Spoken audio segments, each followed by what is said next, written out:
How to fake an entire esport career without even playing. This is a video by the Mujin channel. And I kind of feel like this should have been featured on Carl Jobs. He's another creator who tend to uncover and or document fake gameplays of record holders usually. But I get that given this is not one of those, it has not gotten on his radar.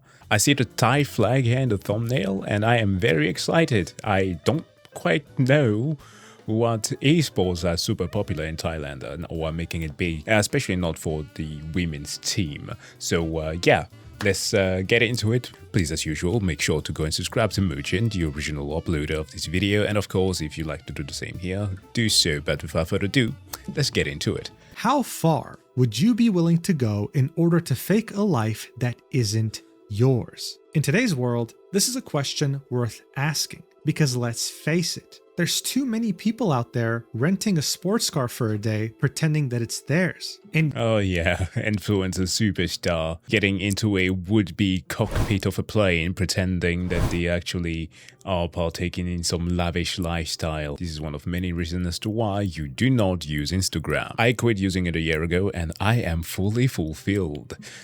God, if I see another guru on a tropical island claiming that they made it because they did a few stock trades, then I might just burst a testicle. It takes common sense to understand that these people are using credit cards. This, of course, is all done in the hopes of trying to impress others. And while yes, it is pathetic, ridiculous even, it is done on a wide scale these days. I mean, This has gotten so big that there's an entire economy built around fake influencers. People who rent out mansions, sports cars, photographers, you name it, all in the hopes of appearing to be something that they are not.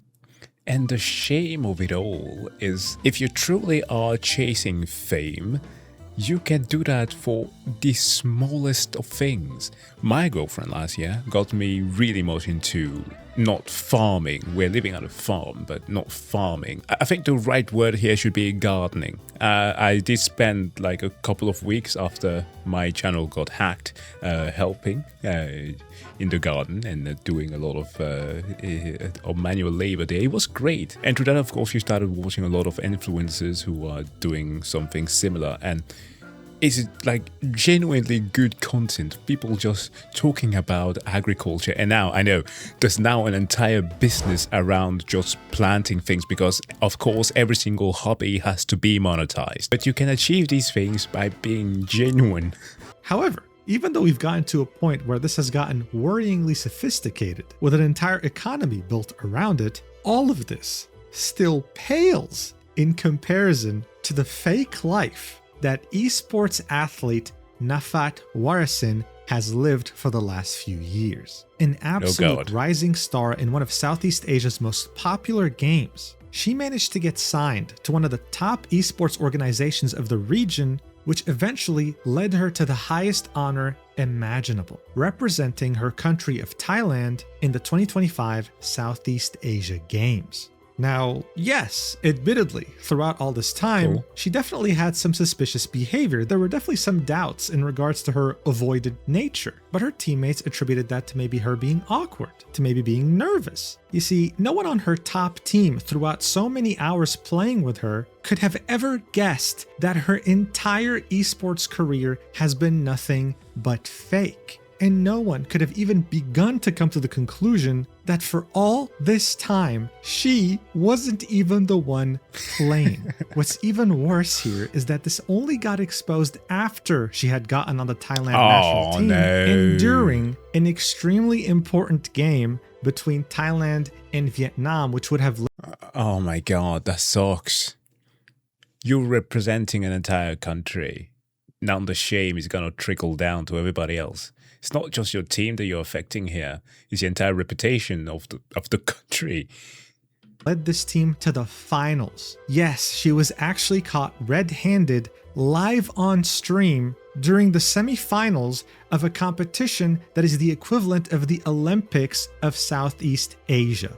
Guys, I can't even begin to explain to you the secondhand embarrassment. I mean, this was so humiliating. Not just for her, though, not just for her teammates, but for the entire country of Thailand. And if you thought this was bad, then wait till you hear who was the person that was playing remotely for her during her entire career.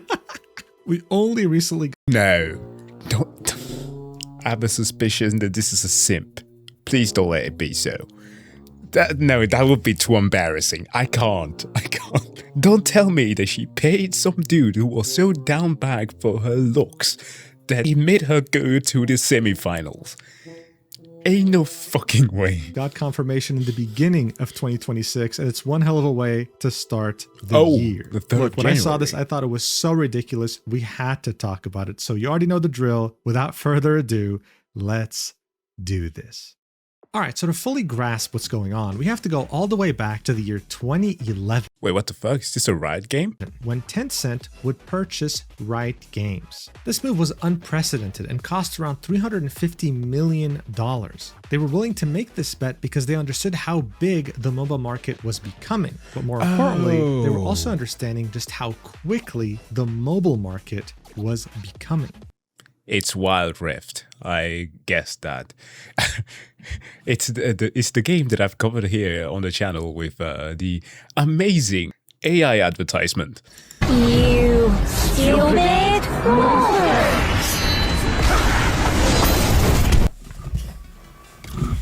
I can't with this.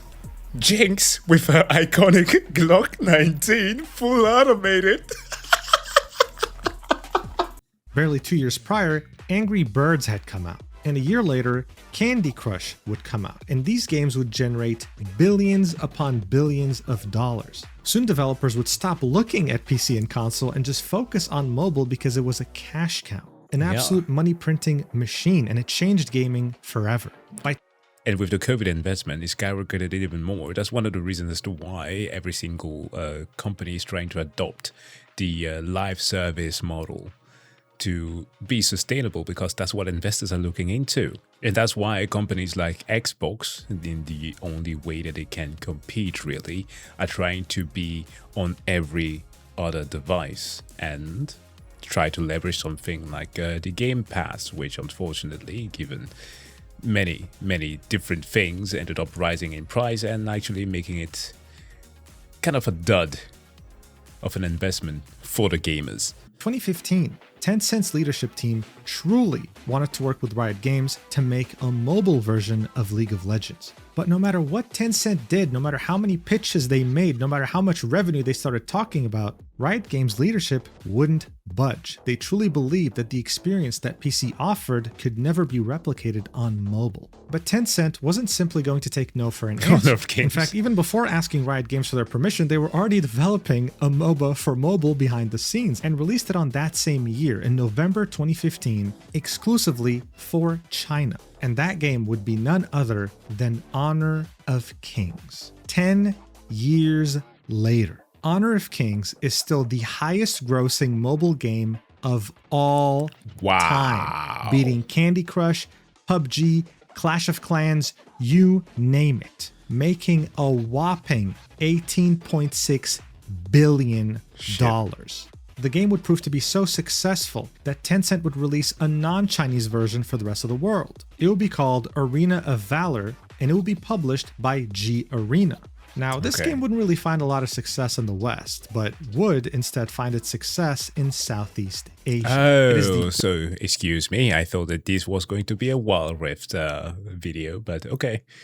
A MOBA that I have never heard of, but they do borrow the similar aesthetics. Biggest mobile game in Thailand, for example. And so it continued to garner an obscene amount of money. Riot Games, on the other hand, would finally release a mobile version of League of Legends called League of Legends Wild Rift in 2020, 5 years after Honor of Kings had released exclusively in China. In 5 years, they made $1 billion in gross revenue and aren't even in the top 50 highest grossing mobile games of all time. So if you ever needed proof that the people running Riot Games have maybe like barely 2 brain cells, this is it.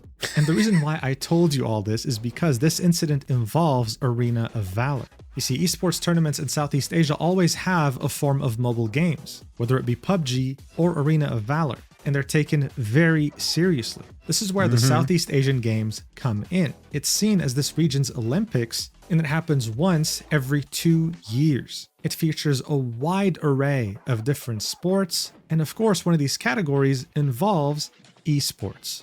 That's one of the things that we tend to forget here about in the West when we're talking about gaming in general. Because when you look at the big criticism that we tend to give AAA companies, the vast majority of people don't care, okay? When we're joining these discussions saying that, oh, the inclusion of AR art in something here, this AAA game, Call of Duty did this now again, and Black Ops 7, Battlefield is trying to follow suit despite them promising not to do so, and even doing so after the passing of the person who revived their franchise. Rest in peace, Zampella. The PC gaming scene, while big, especially when we're looking at like Steam numbers, pales in comparison to what happens in the rest of the world, because mobile is where the true investment is done. Because mobile devices are getting even more powerful than they used to be and are easier spread than, you know, investing, I don't know, over $1,000 to $2,000 to build you a very strong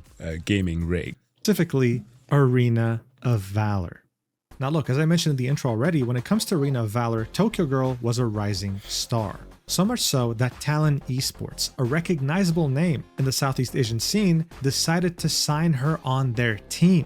And I mean, by this point, one could argue she made it, right? What better indicator of success do you need in esports than getting signed on to a team? But to TokyoGurl, this was still the beginning of her journey, because with that same team, she would go on to compete in the Thailand Women's National Qualifier for Arena of Valor. And guess what? Her role here would be substitute. But she was so damn good that by the end, not only did they win the entire national qualifier, but she went from substitute to carry. Oh my God. One of the most important roles in the game. And yes, by the way, they won, which meant that they qualified to represent their country of Thailand in the Southeast Asia Games. That's what the qualifier was for.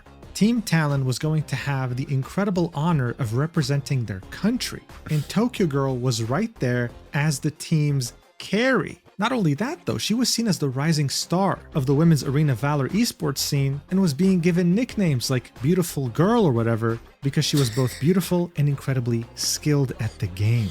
I mean, by this point, we could say that she truly, really made it. She had it all. But in reality, this is where things were about to get very real, because she and her team had immense pressure on their shoulders. I just love the emblem there with the elephant, as it is the national animal. The Chang. At least, yeah, that's what you say in Thai. My best childhood friends were Thai people, so I remember just a few words. Mostly the insults. What's your profanity? You see, Thailand has the most gold, silver, and bronze medals in this competition's history. So they had high expectations to keep up the status quo. I should point out that this ranking isn't the most fair thing, because not all the countries on this list were members on day one. In fact, Vietnam, for example, started off as South Vietnam. But you get the point, okay? Thailand is well known to have the most medals in this competition's history. But that wasn't just it. The members of the Southeast Asian Games take turns hosting the games on their territory. And in 2025, the year her and her team were going to compete, Thailand was going to be the host. They were representing their own country on their own soil. Oh my God. Oh, that's like watching a football game in Birmingham and your team just sucks. You start raging. I'm just fucking steaming mood. It is fucking shithole. Correction, not Thailand. I'm referring to Birmingham. Do you know what I mean? Birmingham is a fucking shithole. I hate the fucking place. I fucking hate it. It's full of dickheads. I fucking hate it. Please don't fucking cancel me for saying that. Pressure couldn't have been higher. And so, on December 15th, it began. The Southeast Asian Games 33 Group Stage Women Arena of Valor Tournament. 4 countries participated: Vietnam, Thailand, Laos, and Timor-Leste. Based on the qualifiers, Thailand was on track to make it to the finals. All they had to do was win against Vietnam. This was their first game in this tournament. So Thailand's team's only goal here was to just defeat Vietnam so they can make it to the finals and guarantee second place. If they would win the next match, they would guarantee a gold medal. They were in a very good position here, and they were so close to getting a minimum of top 2. But of course, seeing that they're on their home soil and they're representing their country, they were going for the gold medal. However, with some of the complications that occurred, I'm sure that some of the team members would have just rather gotten a bronze medal. In fact, no medal, rather than have to go through the embarrassment of having TokyoGurl on their team. Alright, so here's the deal. TokyoGurl's suspicious behavior would begin even before the game started. You see, as part of the tournament, they're all given a game phone. They can't use their own phone to compete, obviously. Right. When TokyoGurl would receive her phone, she'd ask, "Can I take the phone with me so I can set it up with my own settings?" She was told, "Of course not, that's against the rules." But that would only be the beginning of her suspicious activity. She'd be acting weird even on the live stream, trying to hide her phone from the camera in front of her, making it seem like there's something on there that would get her in trouble somehow. And then eventually, live on stream... Oh, nice. We had an eagle eye, what is it, the trainer? The coach? The Thai coach would catch something weird happening on her screen. And this is when the game would be paused. People initially were confused as to why the pause was happening. Some of her teammates had no idea what was going on, but the stream kept running, and she was being confronted by staff. They noticed that the movements she was making on her phone weren't matching the in-game movements. And what's worse is that the game would continue after this, and her performance would become severely worse. It seemed like after being caught, a switch had flipped. And as the second game was starting, her performance became abysmal. Barely. Okay, hold the fuck on. I'm already cringing so hard, like trying to fake gameplay with another person and online.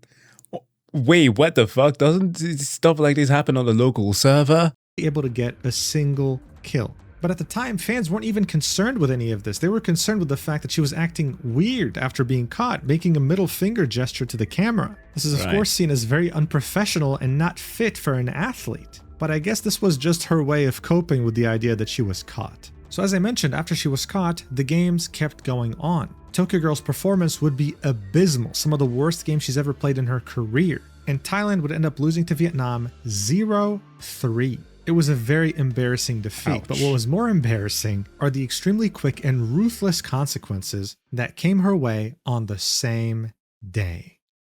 Very shortly after Thailand's crushing defeat to Vietnam, the Thailand National Olympic Committee would post this letter on their socials, saying, "Decision on personal penalty for a Thai athlete of the Thailand Arena of Valor women's team, esports event at the 33rd SEA Games Thailand 2025. To whom it may concern, this is to inform you of the decision made during the Arena of Valor women's team match between Team Thailand and Team Vietnam in the winners final of the esports competition at the 33rd Southeast Asian Games on December 15th, 2025. A Thai athlete, Warasin Nafat, committed an offense under item 943 of the Esports Technical Handbook by using unauthorized third-party software or hardware modification during Game 1 of the match." Wow. Okay, what options do we have here? There's a possibility of doing that with Parsec. I have attended like a game showcase where we had to install Parsec on our computers, but I don't think...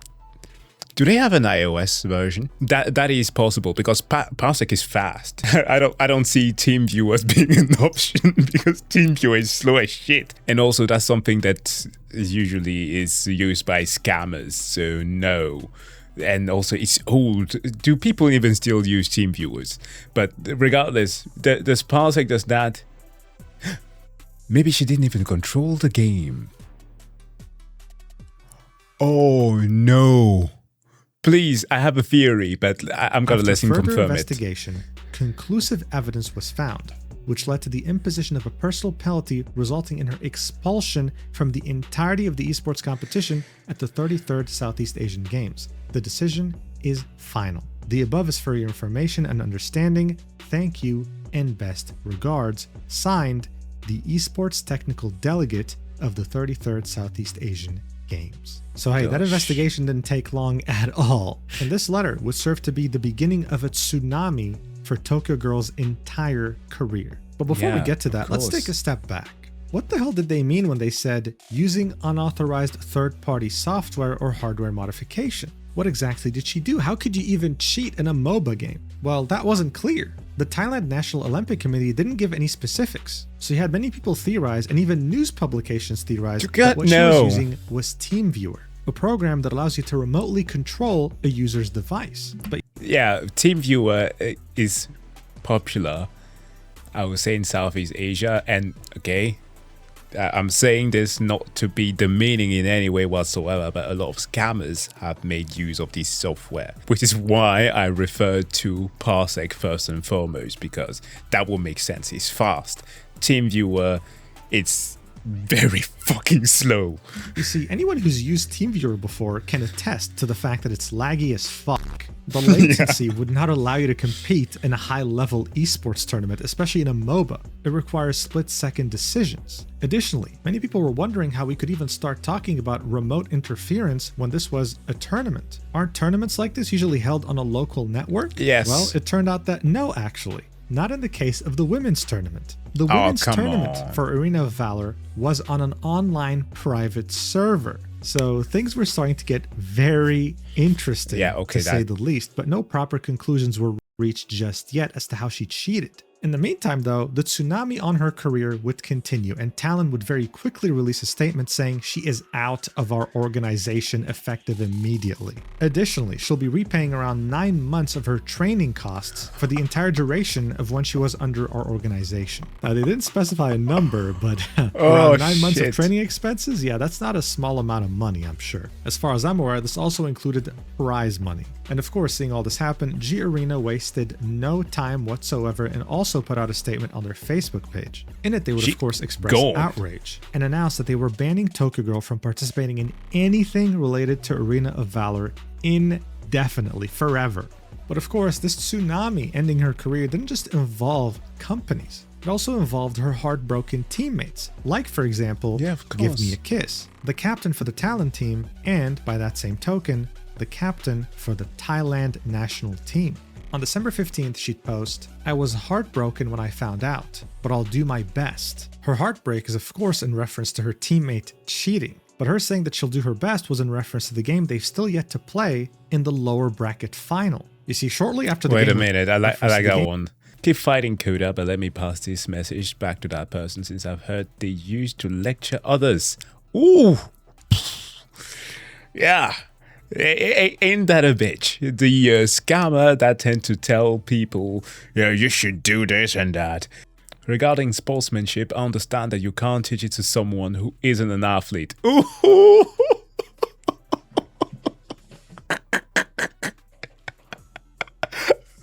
But it's something you should have. Do you think you have it? I suppose is the thing that should be written there. Oh my god.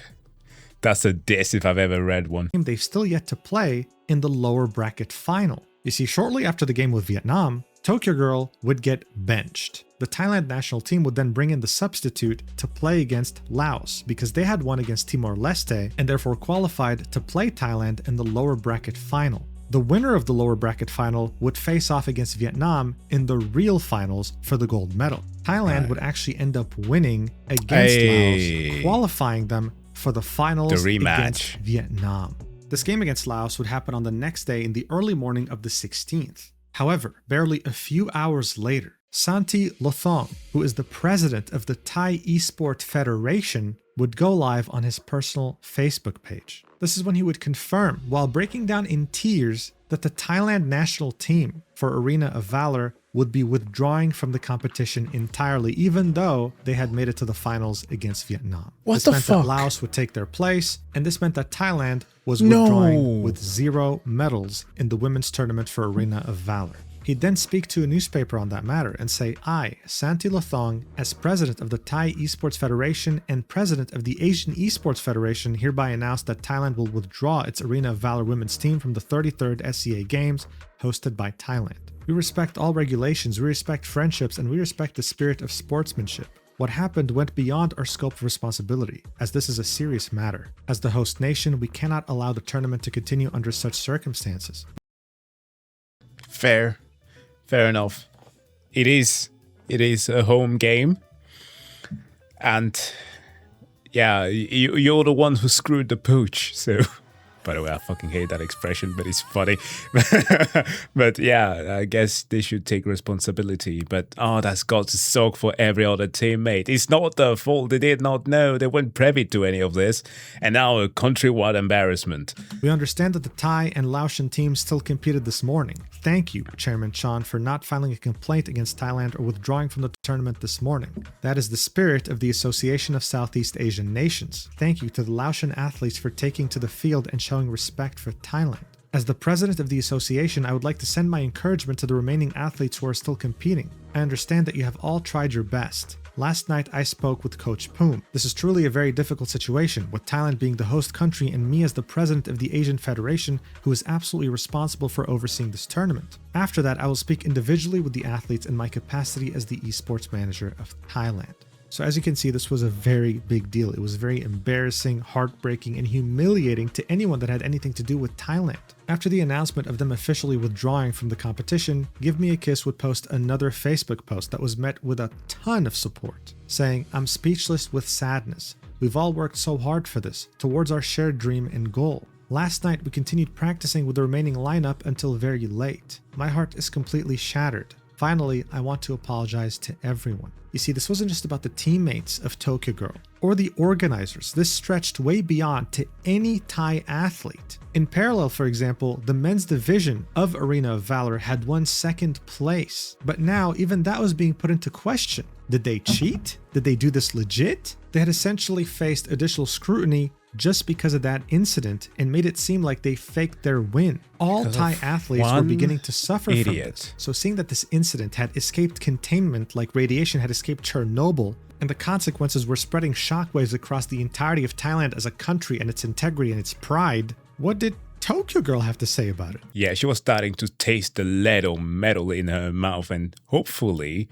she was trying to escape the exposure. Did she apologize? Did she make amends? Did she try to make it right? Nope. Because why would she?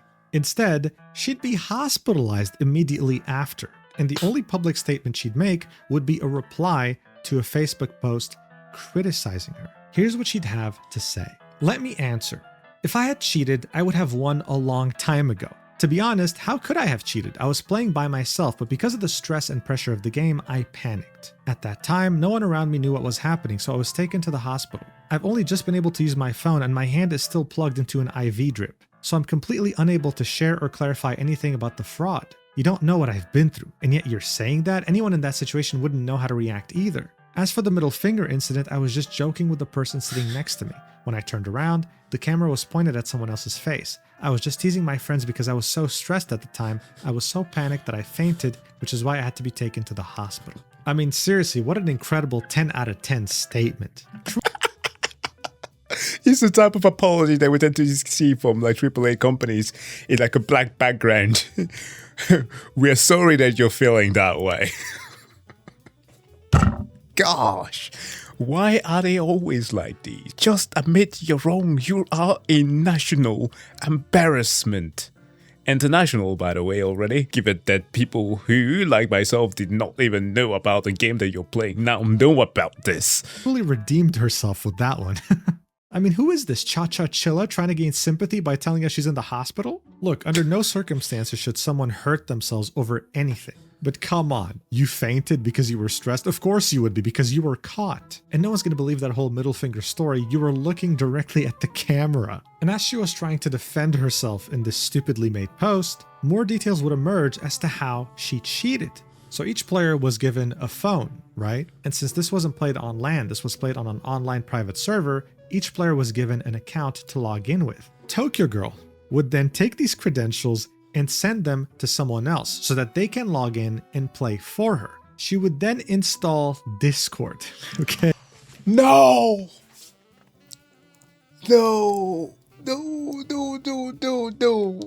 I thought, okay, there's no way. I thought I still had in my head like the possibility of having someone playing alone, okay? Because that in the least would have made sense. Like, if you're going to you should not do this, okay? You should not be cheating. in any way whatsoever. But like in many cases, when I'm looking at people who actually do something fraudulent and just see how dumb they are, I'm just thinking to myself like, come on.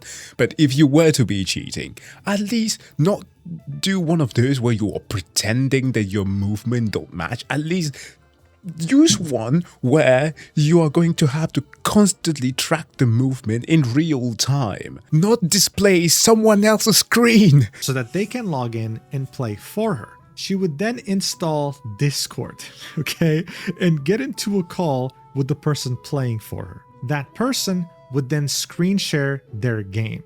TokyoGurl would watch the screen share and full screen it, and would then attempt to mimic their movements on her screen, faking the fact that she was the one who was playing. And get this wasn't just done for this tournament. This is what she's been doing for her entire career. Because after the first round, after she was caught and had to actually close Discord, her performance would become abysmal. So after her terrible reply, and after the reveal of what she had done to cheat, TokyoGurl would delete her Instagram page, her Facebook page, and her TikTok, essentially wiping all traces of herself online.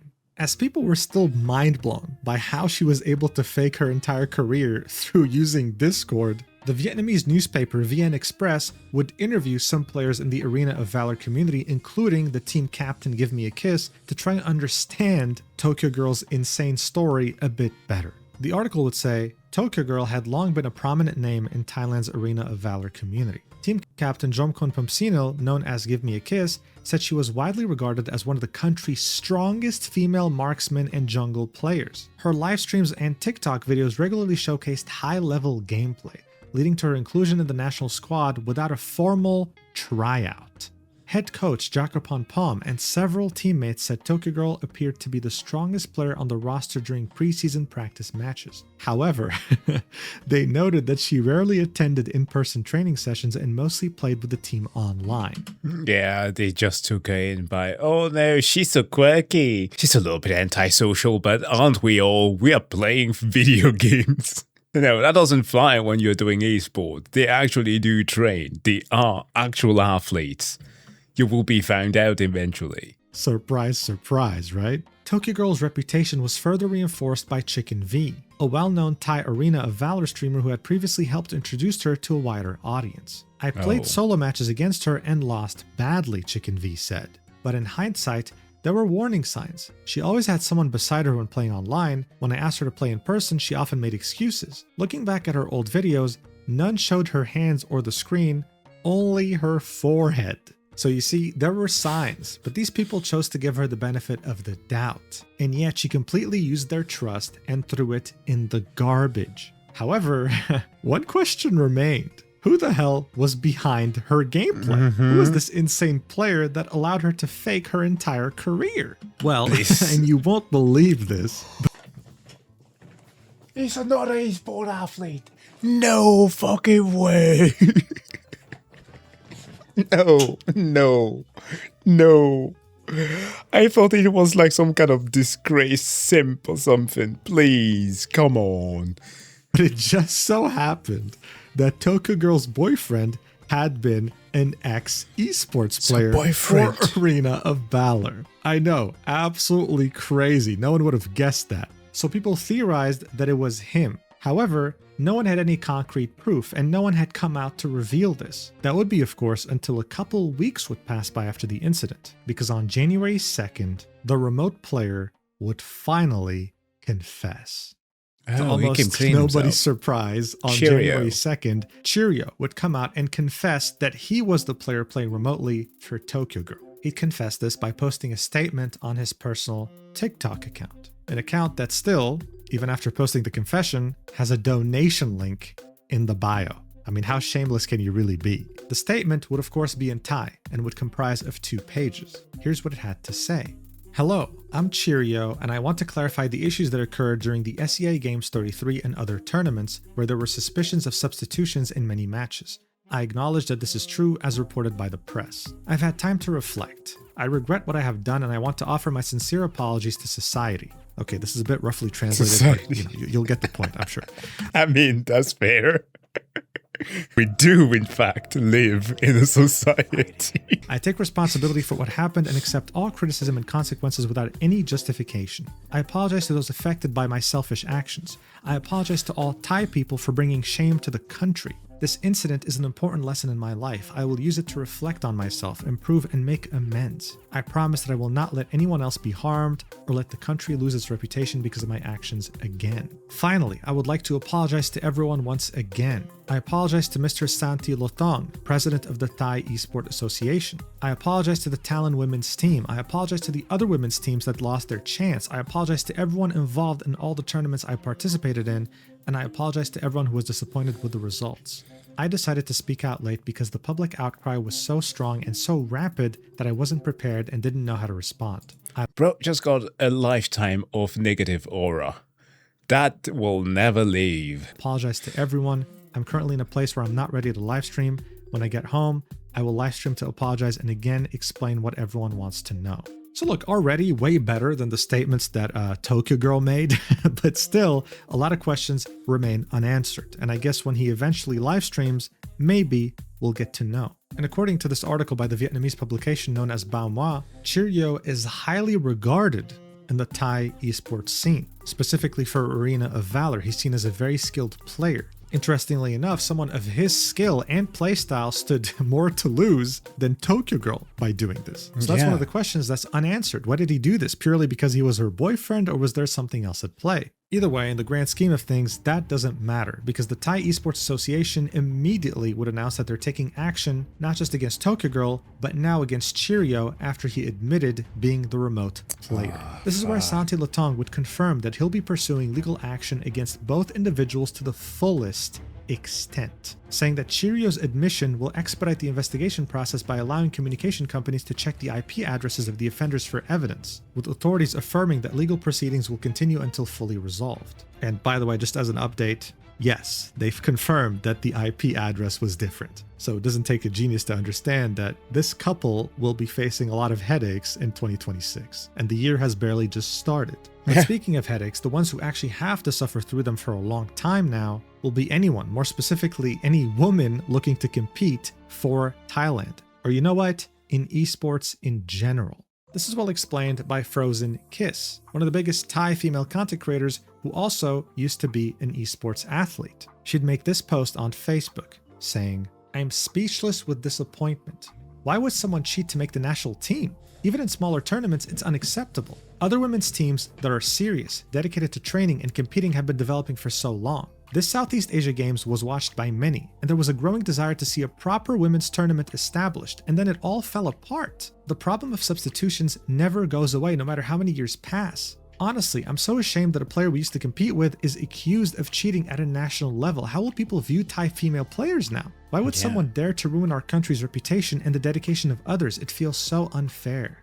And it really fucking sucks because you have women who are working freaking hard to establish themselves in especially these fields.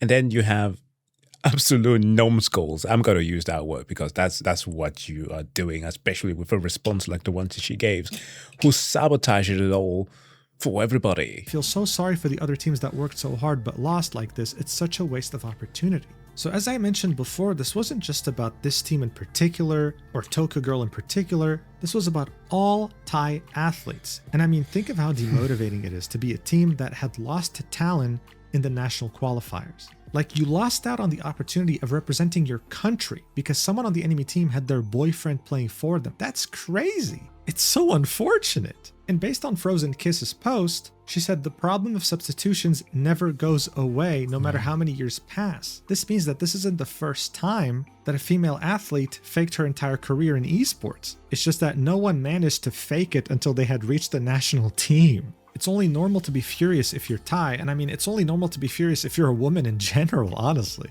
I hope that the country's reputation can recover, and I hope that better measures are taken to make sure that everyone's playing fair in the future. This was an absolutely crazy incident, and I hope that this is the last time we hear of it. And for you watching, yes, you take this as a lesson. You can fake being something that you're not. Hell, you can probably do it for a long time, but eventually it'll catch up to you one way or another. The best you can do for yourself is to live a life full of authenticity while also making sure that you have no regrets. Don't take out a $50,000 loan to show off to people that don't matter on Instagram. And definitely don't somehow convince your boyfriend to play for you on a pro level. I mean, what the fuck? Anyway, thank you so much for watching until the end. I really appreciate it. And don't forget to use the code Mujin on Gamersubs for 10% off. You can do this on any of their tubs, and soon they'll be releasing their own version of creatine powder. Bro, this packaging looks insane. I'll see you in the next video whenever that is. Should be soon, because I'm gonna have a big sponsor announcement in that one. Stay tuned. I love you so much, and please take care. Mwah. Creatine monohydrate is the only thing that is truly proven to actually help your gains, so yeah, perhaps that's good. My brother in MOBA. This also goes to show just how massive esport is, and just how widespread gaming has become. It's a beautiful thing, and it really sucks when there are just the single individuals that end up ruining it all. Like there was this crazy example, I think almost a couple of years back with the case that I mentioned there with Carl Jost and the woman who she faked a Monster Hunter playthrough, right, and claimed to have been able to do things with closed eyes and everything. Like, why do you go to such an extent to fake the things that are easily found out? That's the thing that blows my mind. You should never do it, but man, think about the people around you and the scale in which these issues can get and whom it affects. But anyways, folks, thank you for the suggestion here, and great reporting here from Mujin. And of course, do remember to go and subscribe to his channel, and of course do the same here if you want to. Wish you all to have a wonderful day, and oh yeah, it is starting a little bit roughly, but nevertheless, see you guys in the next one. Bye.